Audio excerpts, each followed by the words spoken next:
Hello everybody, what's going on? It's Stephen Howson. This is Stephen Howson FC. Manchester United have beaten Watford at home and we have moved fucking nowhere in the table. We are still sixth, but when you look at what's actually happened around us, we are 2 points off second, and that needs to be the headline.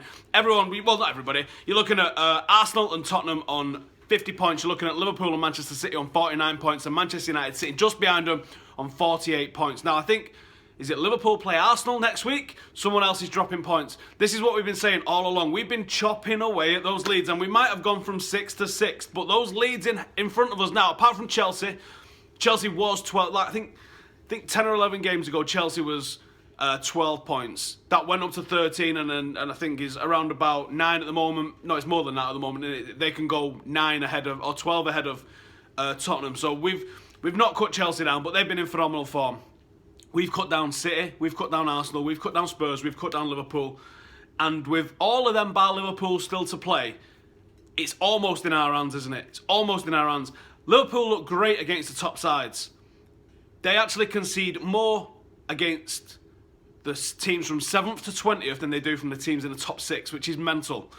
That's the sort of what we saw a little bit with Louis van Gaal last season, and it's not going to be good enough to get you into that top 4, into that top 2, to really mount a title challenge. You really need to be winning the games that you're supposed to win, and then not losing the games in the top 6. You're going to see the likes of Spurs, who've got an awful record against the top 6 at the moment. They're in second. That's the difference. They're bullying the smaller teams, and they're putting teams away, and they're taking their chances against those smaller teams, and they're not quite doing it against the big teams. If they could do it against the big teams, Spurs would be in a title challenge right now. Unfortunately, they're not, and they're not. And that's the top and bottom of it. Excuse me, nearly choked then. Manchester United are looking at a real good performance, I thought, today, and I thought the key to that performance was Eric Bailly at the back. Eric Bailly at the back calmed that whole defence down. It allowed us to play with only 2 midfielders until later in the game, which I still don't quite understand, if I'm being honest, the way we brought Fellaini on and changed the formation. But Herrera and Pogba, both of them got forward, both of them created chances, both of them had shots themselves, which is good to see. Both really playing box-to-box roles. That's how we need to be playing at home against teams. Manchester United sat out in a 4-2-3-1 with Mkhitaryan in the number 10 position.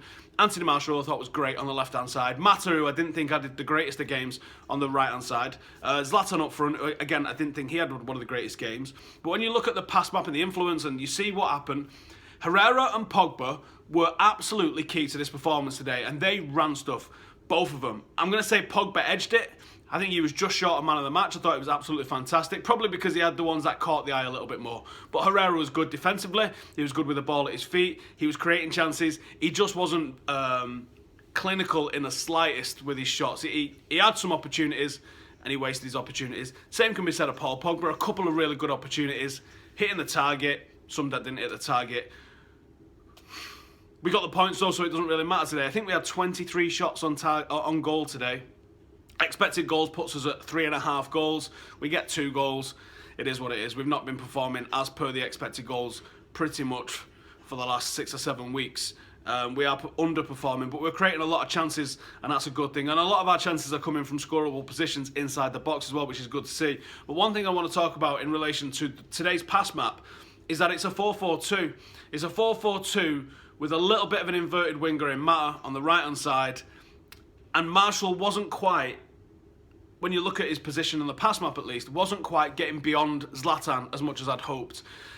He was receiving the ball in good positions, he was attacking at the fullback a lot, and sometimes he was probably too unselfish. I thought there was times where he could have cut inside himself and backed himself, and I thought if he'd have done that on a more regular basis, you might have seen him scoring more than the one that he got. The goal that he took really well, putting it near post. I don't think the keeper expected that. I'm sure he expected it to go in the opposite cheek.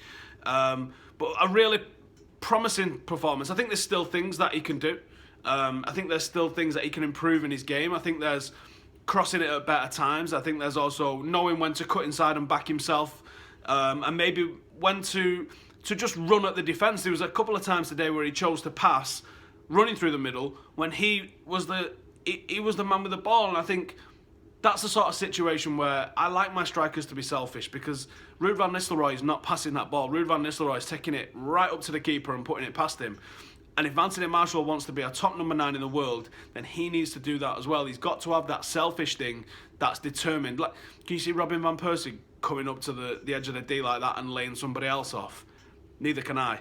He's putting that ball in the back of the net, isn't he? And that's the standard that's been set at Manchester United that he's there to follow. He's got to get into those areas and he's got to put that ball in the back of the net.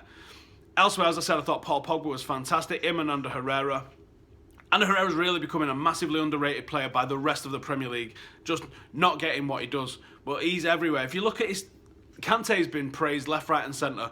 Kante's got one better stat than him, which is just tackles.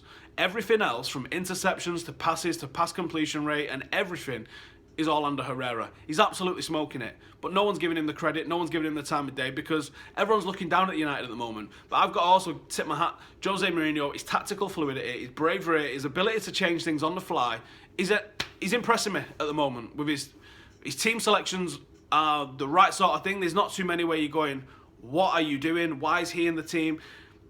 They're making sense to me. I can sort of see where he's going. The two substitutes I called today, called who it was going to be and who it was going to be for. And even though the Fellaini one I didn't understand, obviously once Fellaini was warming up, I was like, Fellaini's coming on and it's going to be for Juan Mata. And that was the substitution. I don't know what the tactical reasons behind bringing Fellaini on with, 15 minutes or whatever it was left to go. And switching it back to a 4-3-3, was that to try and see it out? Did he think that was going to expand the player in any sense or whatever? Thought Rashford when he came on looked fantastic. It's almost cheat mode, isn't it, bringing Marcus Rashford on at the end like that against a tired fullback who's had Anthony Martial running at him all day. But all in all, a good game by Manchester United, a real professional performance. Bailly takes my man of the match. I thought it was absolutely fantastic, and I wouldn't be shocked to see Jose Mourinho go with Smalling and Bailly at the back. I don't think the distribution of Smalling is as good as it could be. I don't think it's as good as some of the other players in the team, especially Rojo. But I do think he makes up with that with a real physicality. And knowing Jose Mourinho, the way he likes to set his teams up, I think he's going to say that Chris Smalling's going to get more game time. I really do. I think that's what's going to happen. I think you might see this partnership a little bit more often. I've seen a couple of people actually mention in comments that Zlatan was class today, and virtually everyone that we spoke to on fan cams disagreed with that. So you guys let me know in the comments. Did the commentators say something about Zlatan's, maybe his hold-up play, maybe some of the runs that he was making in behind that we didn't get? You know, as the viewers' mind's been swayed a little bit by something a commentator said, because honestly, wasn't seeing it today with Zlatan. I thought he was one of the worst. I thought he definitely should have been substituted. And that might have been the opportunity to see Martial up front. But as I sort of touched on earlier, it was a little bit more 4-4-2-ish in the lineup in the past maps today, with Mkhitaryan playing more of a second striker rather than an out-and-out general number 10 that's orchestrating and bringing others into it. He's a guy that likes to pick the ball up and run at a defence, and I like that. I don't think we've got enough of that in the team. It's different to a lot of number 10s who are more playmaking number 10s. But in the way they got the average position and the average touch of the play, Mkhitaryan very much was a number 10 playing as a second striker. It looked like a 4-4-2 on paper today. And even though we lined up as a definite 4-4-2 against Leicester before it was changed, I think Jose Mourinho's really thinking about having a two-striker system.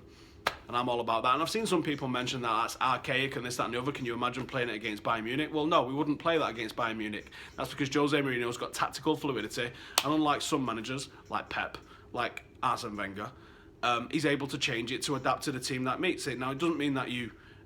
even Sir Alex Ferguson, who did love 4-4-2, he wouldn't necessarily play it in those games. He would go 4-5-1 in certain games. So I'm enjoying what I'm seeing from United. I'm enjoying what's happening with Jose Mourinho.